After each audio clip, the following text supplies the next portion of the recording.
Hi, everybody. So let's talk about the energy this week. And before I get into this too far, I want to give you a trigger warning. There is some tremendous energy that is very supportive of a couple of really sensitive healing areas. And so I want to let you know that I'm going to be talking about a few sensitive issues in this video. And that's around enmeshment and sexual trauma. The energy is great to support us in our healing journey if we're dealing with either one of those things. So I want to specifically call them out. And before I say anything else, I also want to qualify that I am not a licensed therapist or psychiatrist, psychologist. I'm not an astrologer. I do talk about astrology and I do talk about some pretty heavy duty issues in the way of healing. I speak from my own personal experience, from my years of therapy, from my work with others as a coach, and from my intuitive ability of what I just know is happening for us energetically right now. Earlier this year, I did a video. It was around the Passover season, and I was saying that there is this tremendous energy available to us right now in the way of healing the woundedness between the masculine and the feminine. And this energy it's been active all year, and there are moments of where it's more intense than others. And I would say this week is one of those times, or this period is one of those periods where the intensity is stronger. I mentioned specifically an Inuit deity by the name of Sedna and her story around her woundedness and her losing of her voice. Not literally. I don't think in the story she literally loses her voice. The Little Mermaid is a great example of this too. And as you know, you may or may not know, the new version is out. I just saw it. Highly recommend it. It made me cry at the end because one of the last lines in the movie is you shouldn't have to lose your voice in order to be heard. And for those of us who have struggled with enmeshment and sexual trauma, you probably lost your voice at some point. And you may have spent years, the last several years of your life, and your whole life maybe, not using your voice, and in fact doing some very destructive things and being involved in very destructive relationships and very painful situations and relationships in an effort to be seen and heard, hoping that the other person would save you in some way, outsourcing your safety to them, wanting to be seen and heard and rescued or something like that, and losing your voice in the process, doing these extreme things to be heard. I said in that video earlier this year, if you're really dealing with any of that stuff, I'm just going to tell you it's going to get healed this year. And the energy is very supportive of that right now for that to happen. So there is great healing occurring around this stuff. If you are someone who's also struggled with that kind of thing. And it's not just about women. Sons, men have gone through this as well. Before we even get into that, let's talk about what enmeshment even is. So enmeshment, in its simplest terms for this video, is a relationship between a parent and a child where the boundaries are skewed.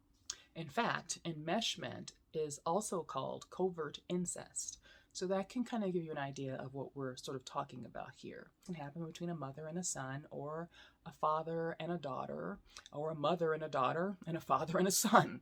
It can happen with any of that combination. But it's a situation where the parent is sort of using the child to satisfy some sort of hole that they have that they're not getting from a partner. Whether they have a partner or not doesn't matter. They can be somebody who has a partner in their life, a spouse, or they can be somebody who's single and doesn't have a partner. But what they're doing is they're going to that child to get what they should rightfully be getting from themselves or from their partner. It can look like a parent being jealous of their child's partner or significant other or spouse. It can look like a parent consistently calling their child for emotional support or to rescue them out of some situation. It's very often a parent looking to the child to help them emotionally regulate because that parent hasn't figured out how to emotionally regulate themselves. So now they're reaching out to that child to get that emotional regulation from the child. It's another form of parentification, but there's other aspects to it beyond just like some of the other forms of parentification. It's more of an intimate sort of thing, like this parent has an inappropriately intimate relationship with their child. That's not necessarily physical. It's just emotionally inappropriate. And there's an energy around that now to help support that, to help support the healing of that, I should say. And I want to also say this. There's no judgment here. There's not. And if you are a partner of somebody who's enmeshed, you know, I've been that person. I was very judgmental. And I'm going to be honest with you. Part of the reason that I was is because, number one, I grew up as a child who was in an enmeshed relationship with one of my parents. And as a parent, I was enmeshed with at least one of my kids. You know, that's how this stuff perpetuates itself. We gravitate towards what's familiar, even when it's weird and we don't even like it. We still are probably going to gravitate toward it because we know what to do with it. It's what's familiar. And so there's no judgment. Having been on both sides of it, I'm not here to judge anybody or to say that anybody's anything, right? The goal here is to heal, because really, whether you are a parent who's in an enmeshed relationship, a child who's in an enmeshed relationship, or a partner who has a partner who's enmeshed, no matter where you're at on that spectrum, enmeshed relationships and the fact that we're involved in some way is an indication that there's additional healing work that needs to happen within us. That's all it is, or that needs to happen within them. That's all it is. These are people who are very wounded and who just need to continue, hopefully, on their healing journey, and who just need to get some healing. So parents are wounded, the kids are wounded, the partners are wounded. We're just all wounded. We're just a bunch of wounded people. And it's okay as long as we know that and we're working to become more healed versions of ourselves, right? So I'm saying that mainly just to say that even though I'm talking about these things, I'm not judging anybody who's involved in them, because I have been all of those things at one point. I will never be any of them again, though. That I can tell you. And that's the goal. You don't ever want to be in, once you get out of it, or once you figure it out, you want to heal from it, and don't ever do it again. Don't do it again. But there's a great energy around being able to help us be able to individuate and find our voice in those situations, so that we can now speak up if we are the child who's been in an enmeshed relationship with a parent, that maybe now we're like, I don't want to keep doing this, and I've got to find a way to back out of this so that I can become a more whole version of myself.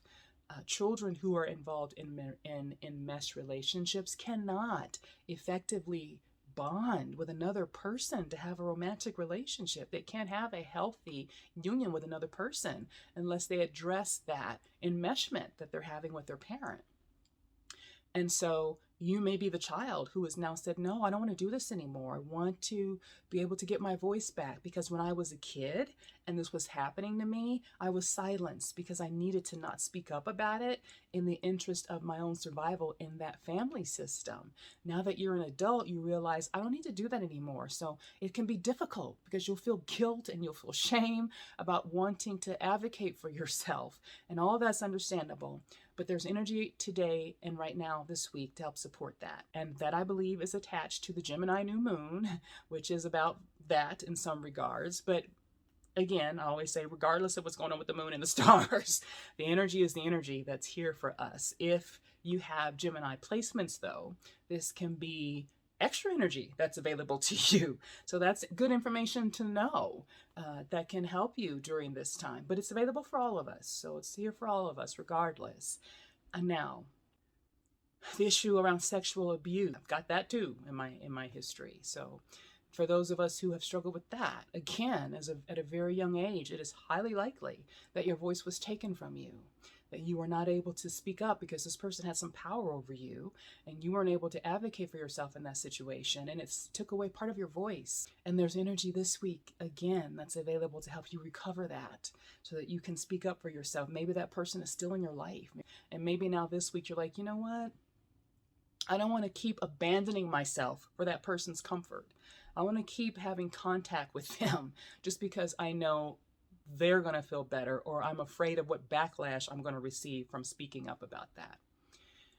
And here's what I'm also going to say. If you're that person, it is possible that you have been silenced in all kinds of areas in your life, whether it's on your job, friendships, interpersonal relationships, romantic relationships, even with your kids. Like you've not advocated for yourself properly because of the danger that the inner child in you senses that could happen if you advocate for yourself.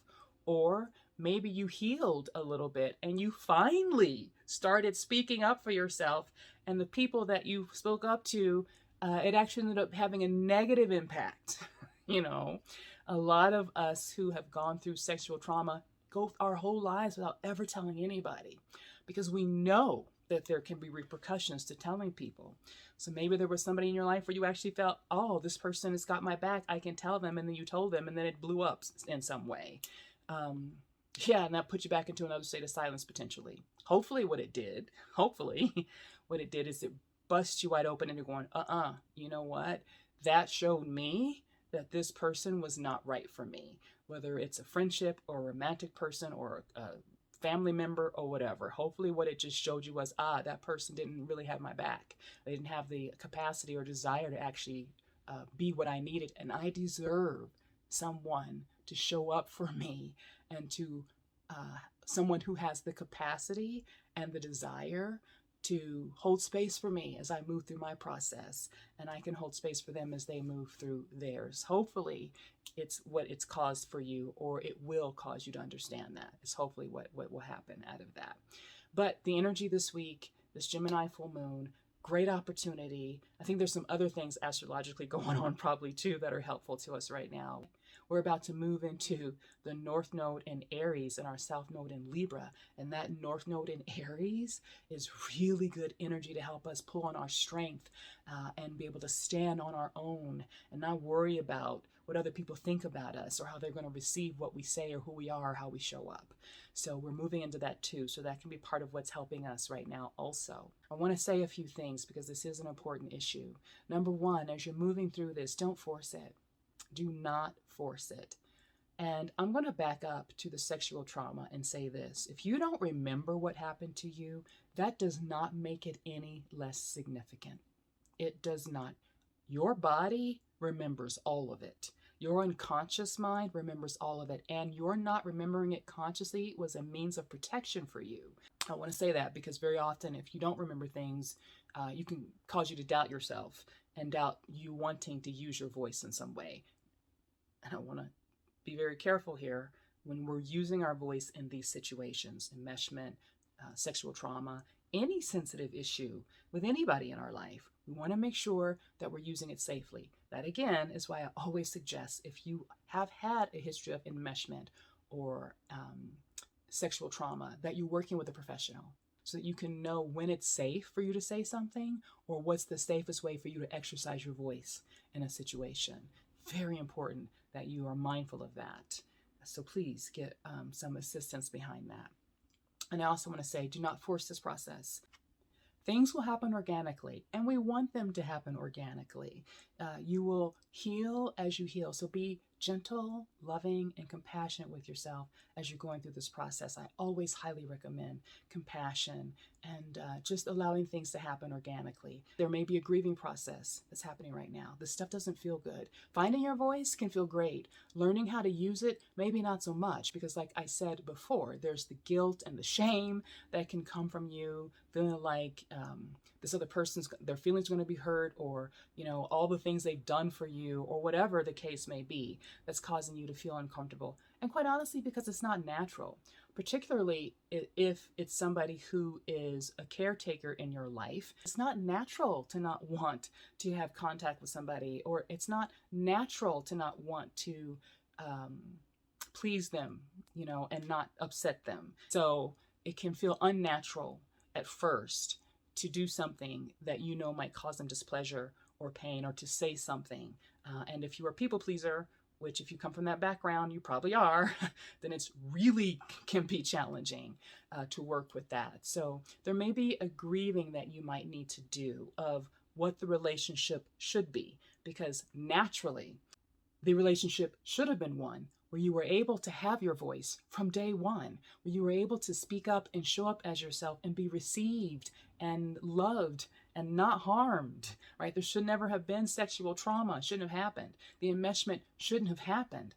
And so that relationship is one that you might need to grieve.